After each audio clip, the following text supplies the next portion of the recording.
Iron Supporting Food Banks collects food and cash donations for needy families in Newham Borough and beyond. Please consider making a donation via their Just Giving page, the link for which you will find in the description section of this stream. Come on, you Irons! West Ham are massive, everywhere we go. West Ham are massive, everywhere we go. Everywhere we go. West Ham are massive, everywhere we go. West Ham are massive, everywhere we go. Everywhere we go. Hello, ladies and gentlemen. Welcome back to the West Ham Massive. Thanks for joining us. Please don't forget to drop a like on the stream and make sure you hit subscribe if you are new around here.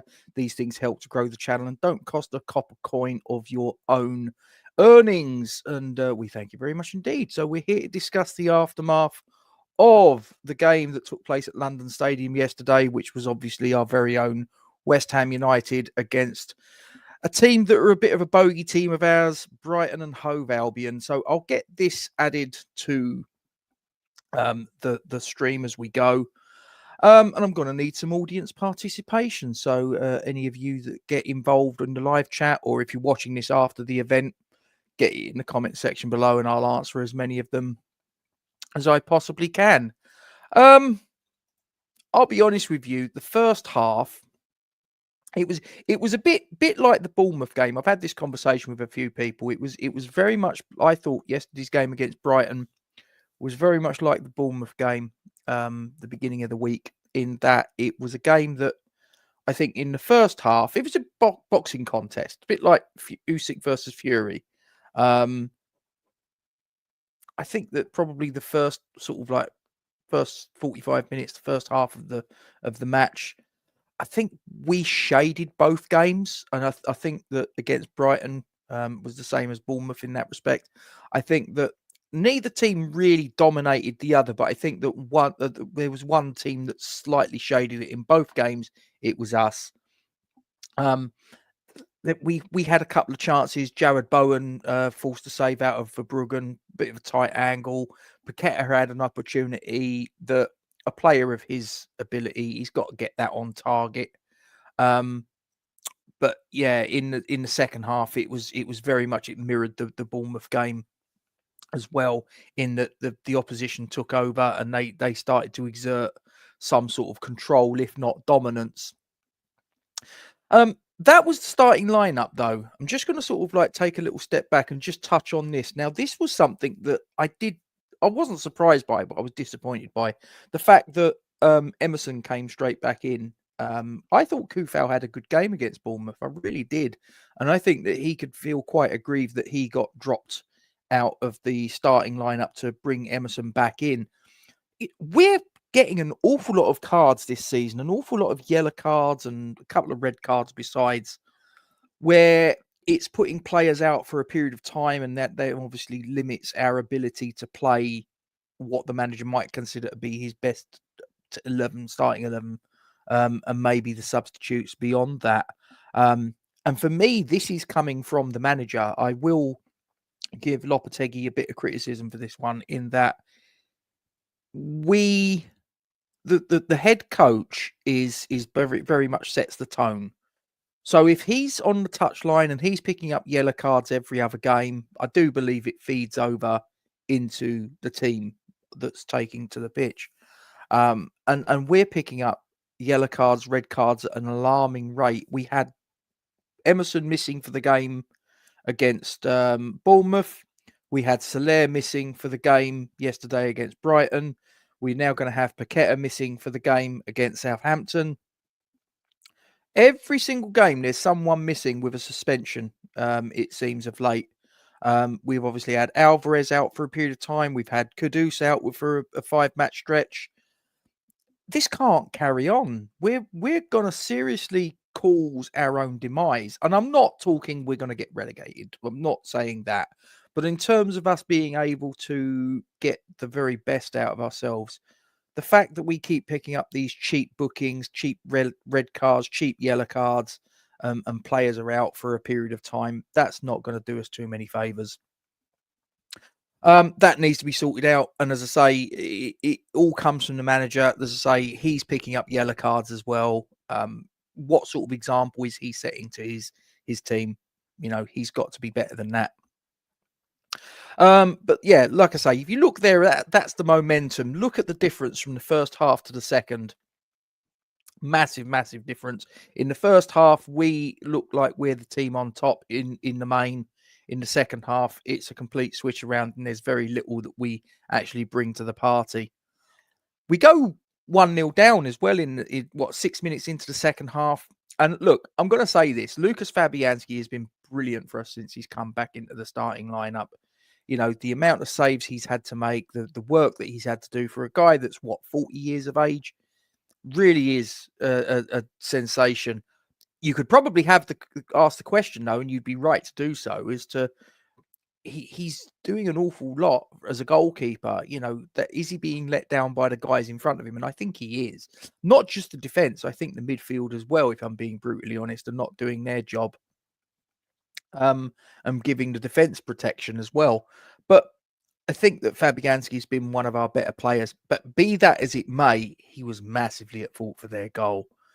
He comes out to sort of claim a ball that's sort of like played high into the penalty box. He comes to collect it, and he sort of just doesn't get his hands on the sort of like a contact on the ball. He was nowhere near it. I don't know if he lost the flight of the ball momentarily in the lights, or I don't know what the mitigating circumstances, if there are any mitigating circumstances, but he made an absolute balls up of coming to collect that. And the ball sort of spilled out, and it's gone to Mats Vifa. He just slots it past, Fabianski, who was completely out of the picture. 1-0. One thing I will give Lopetegui credit for, I'm saying about the discipline is a concern, but the one thing I will say is that I do think that his substitutions just slightly after we went 1-0 down and moving the pieces of the jigsaw around. Kudus was on the left to begin with. He then sort of like shifted him over to the right. Bowen went through the middle. Fulkrug withdrawn. Fulkrug, I thought, had a poor game.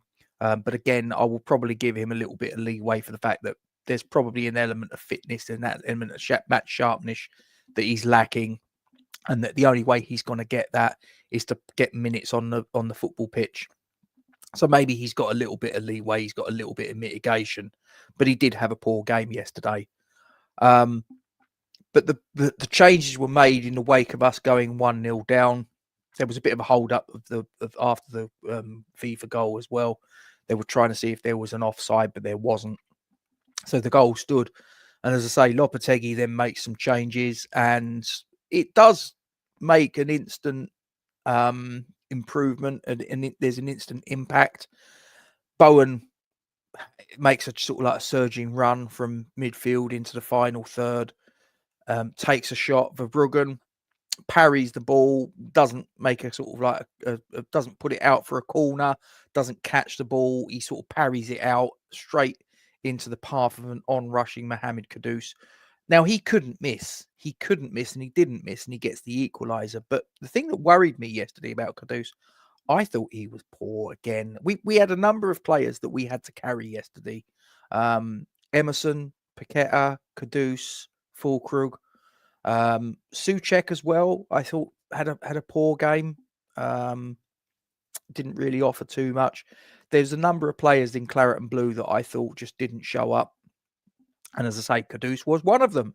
Yes, he will probably get a little bit of a free pass, if you will, because he scored the equaliser. But take that out to one side. He did not have a good game. He really didn't have a good game. And I am concerned that his head has been turned and that he's not quite firing on all cylinders.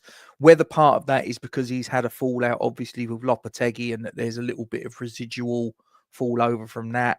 Whether there's a little bit of rustiness from the 5-game layoff, I don't know. It's just sort of like, but he doesn't look right to me for a player of his standing, a player of his potential. He just looks like he's not quite at the races.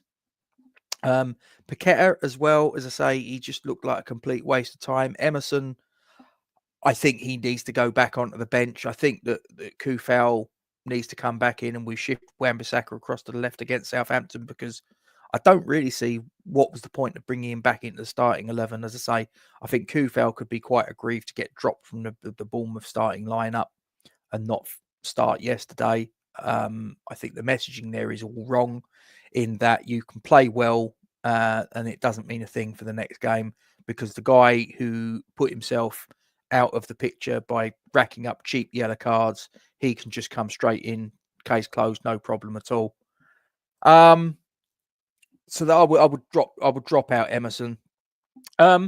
Second half, though, just more broadly speaking, I do think that Southampton, Brighton did ramp up the intensity. They were the better team in the second half. There is no question about that. Whereas the first half, you could say, was quite even, Stephen. West Ham probably shaded it. Brighton were the superior team without any shadow of a doubt. But I thought defensively we stood up to the task. As I say, Fabianski, aside from the goal that we conceded, had a good game. Wan-Bissaka was sensational. Kilman looked solid enough. I'm not too sure about centre half, though, against his partner. You know, Mavropanos was swapped out at half time for Todibo. Neither of them impressed me. Really, just neither of them impressed me. And obviously, the greater disappointment is obviously Todibo, because he's come into the squad, big reputation. He's played at Barcelona, Juventus were in for him, all this, that, and the other. I'm just not seeing it, guys. I'm really not seeing the defender that I was told that we were getting. But yeah, here's something as well. Round about the 84th minute, have you seen this? It was a challenge by Estupinian. Now, he was actually linked with us before we did the strengthening in the summer. Estupinian was actually linked with us very, very tentatively. Good player, don't get me wrong, but that challenge on Kilman with 84 minutes gone, absolute shocker, leg breaker, out of control, studs up, he's made contact with him. I can forgive the on-field ref for not giving it, because I sort of go, you know, maybe it was the pace, maybe there was players in the way, and the refereeing a game is not easy, especially a Premier League with the pace it runs at. So the on-field ref I can kind of forgive. The VAR, how on earth is that? Can you look at that? And I have to assume that they did. But how can you look at that and not conclude that that is a red card? Just it's completely astonishing. Really is astonishing that that was not a red card and that Estupinian didn't get his marching orders. But there you go. That was pretty much what happened. We then had to play the remainder of the second half on level terms, when it should have been we had a one-man advantage, but it is what it is. Brighton had chances even in the last dying embers of the game. There was they hit the post. They had an opportunity. I think it was Ajari, whatever his name is, had an opportunity. Wan-Bissaka made a great sort of headed clearance in the dying embers of the game. Fabianski made a save. I think all things considered, and especially also when you factor in that Brighton are a bit of a bogey team of ours, that I couldn't work out. I mean, this is a as it says, it's a fan vote. I don't know if his aunt and an uncle and a few friends have all voted for him and all sort of lumped in, because I did not see him as the man of the match at all. He was poor yesterday for me. For what I expect out of him, he was poor. This bit I do not understand. I saw that on the Premier League website and I just scratched my head and went, I don't understand that. But I think, all things considered, a Brighton team who are above us in the pecking order in the Premier League, a Brighton team that we have traditionally struggled to get anything out of in the main since they got promoted back to the top flight 6-7 years ago, whatever. I think that we've come away with a point, and I think that it's a very creditable point, in my opinion. It wasn't the easiest game to watch. It wasn't the most entertaining.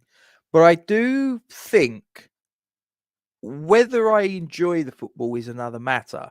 but I do think that the players are starting to understand what the manager, what the head coach wants out of them.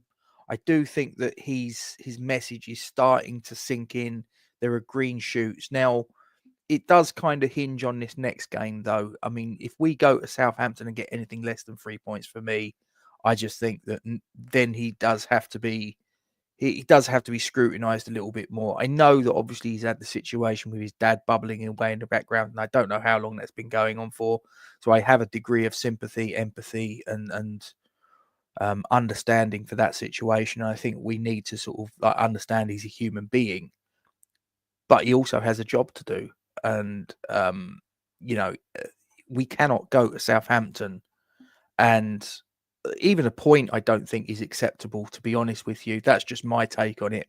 I think that Southampton, with the best will in the world, and I don't mean to be unkind to Southampton fans, but they are shit this season. They seriously are, and we've got to be going there.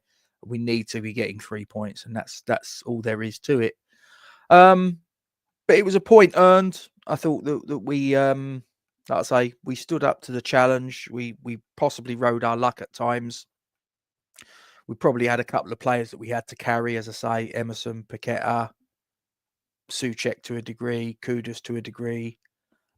I was pleased to see Ollie Scholes get a run out, although I did see that he switched off at least on one occasion where he got caught out of position, but he got away with it. And the thing is with young players is they are going to make mistakes. They are going to have little errors. Look at Declan Rice. Remember when Declan Rice was coming through? He made a couple of errors. He learned from those errors. You do sometimes learn by making those mistakes. You have to make those mistakes. You have to learn by them. Usually they're the quickest mechanism for you to learn is to go out, you make a mistake, and you get your fingers burnt, and you go, oh fuck, and you sort of go from there. But Ollie Scholes, I was pleased to see him get a run out. What did he get? 20 minutes there or thereabouts. Is he an option maybe to replace Emerson? I'm saying about bringing Kufal back in and moving Wan-Bissaka across to the left. Maybe is Ollie Scholes a shout to maybe start the game against Southampton? Who knows? I wouldn't be totally against it, but I think that for me, I think Kufal and moving Wan-Bissaka across is probably the way to go. But yeah, I mean that's pretty much it from my point of view. Let's just have a little look at some of your comments. You've all been rabbiting away in my absence. Hello, HH. Hope you are well. Gills, hope you are good.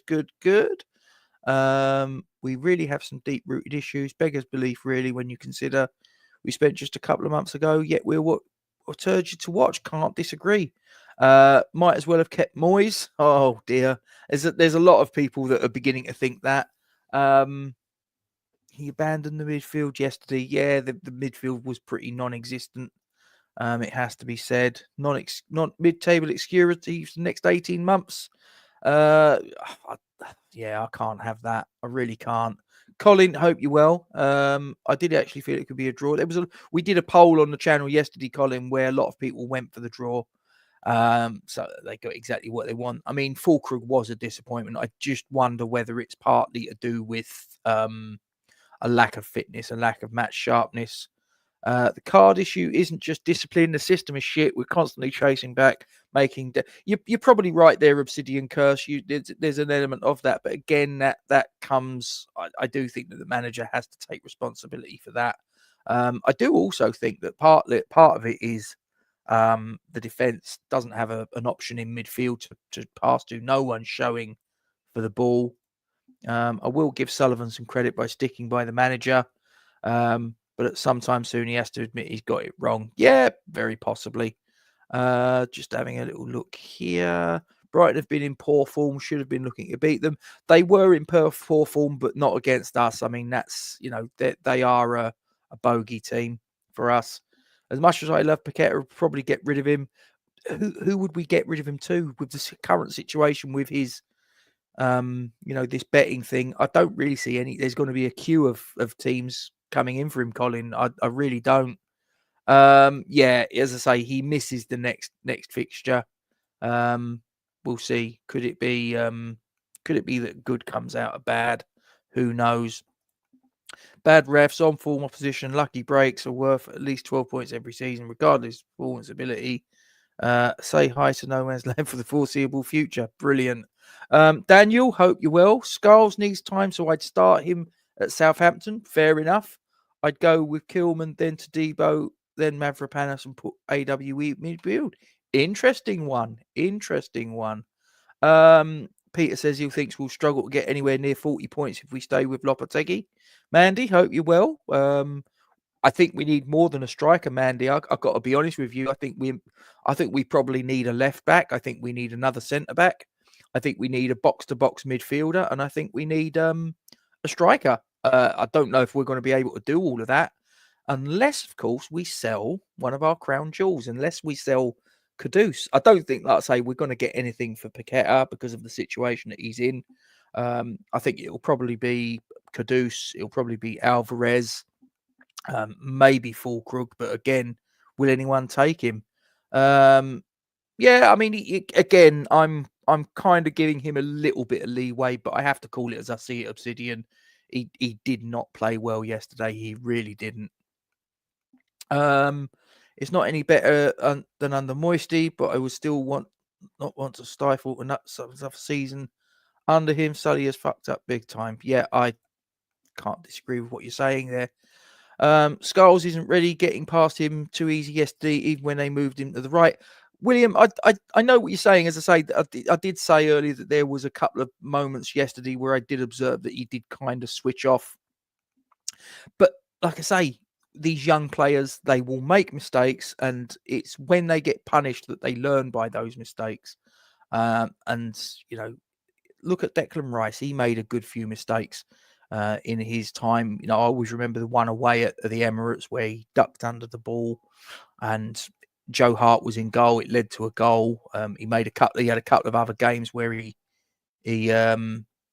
made mistakes and he learned from them. And you look at the player he's developed and become since. If he doesn't start at Somerville against Saints, you'll be peed off. Fair enough, Pete. And Chris says we need a new chairman. We've been saying that for years, mate. I've been saying that for years. Did you see Marshall got 2 goals and an assist? Yeah, did. He's doing really well. Is it Huddersfield he's at, isn't it, Happy? You know, he's doing really well.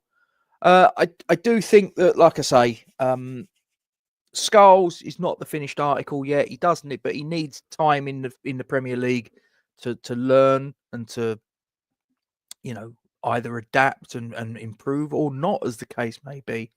But there you go. Southampton, bottom of the league, loss. They just got a new manager, Ivan Juric, I think it is. We'll look. We've got to go there, and we've got to get 3 points. Head coach is only as good as the recruitment, and Scarfman has brought in a load of rubbish. It has to be said that a lot of the recruitment that we did in the summer, and I was one of the ones that got dragged into the hype and hyperbole regarding, you know, some of the signings we made. Guilty as charged, but yeah, you look at it now and you sort of go, not quite sure it's all that good. Thank you, Happy. Do appreciate that.